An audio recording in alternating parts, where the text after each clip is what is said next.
Alors le système d'alarme n'était pas en fonction cette nuit-là, pour des raisons d'adaptation de software.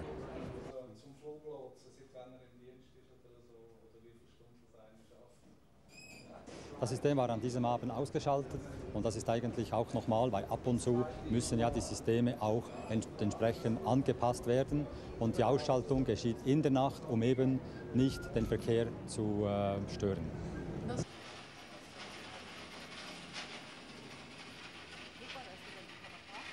Alors les travaux d'investigation sont conduits par le bureau d'investigation allemand, où nous naturellement nous offrons tout le support nécessaire.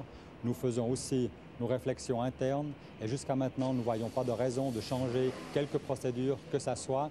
En l'occurrence, ces procédures telles que nous les appliquons, on les applique aussi ailleurs, à l'étranger, on les applique depuis des années, il n'y a pas de raison de changer ces procédures.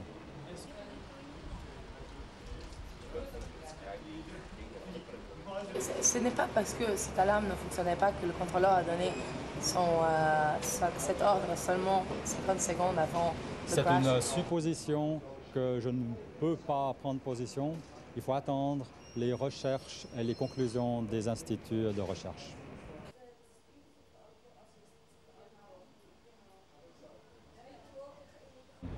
Avant d'arriver à certaines conclusions, j'aimerais bien qu'on réponde à 3 questions. La première, c'est à savoir quelle était la réaction du contrôleur dans un contexte donné qu'il trouvait ce soir-là. Pourquoi il a fait ça, pourquoi il n'a pas fait ça. Deuxième question, quelle était la réaction du pilote, pourquoi il n'y a pas eu de réaction, respectivement seulement après un deuxième appel. Troisième question, pourquoi les systèmes d'alerte dans l'avion n'ont pas fonctionné ou n'ont pas fonctionné totalement. Avant que ces 3 questions soient clairement débattues et qu'on ait des conclusions, on ne peut pas parler de responsabilité.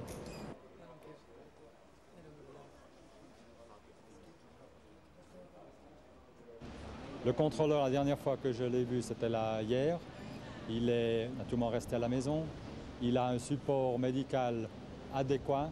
Et si tout va bien, on va même avoir une interview, respectivement le bureau d'investigation avec ce contrôleur en question, soit aujourd'hui, soit d'ici très peu.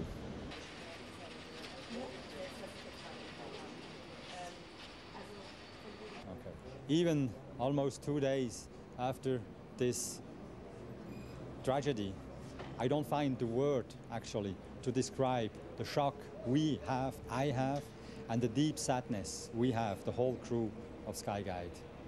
And my heartfelt sympathy goes to the parents, to the friends, the colleagues, and everybody who had some relations with the victims. We really are deep emotions.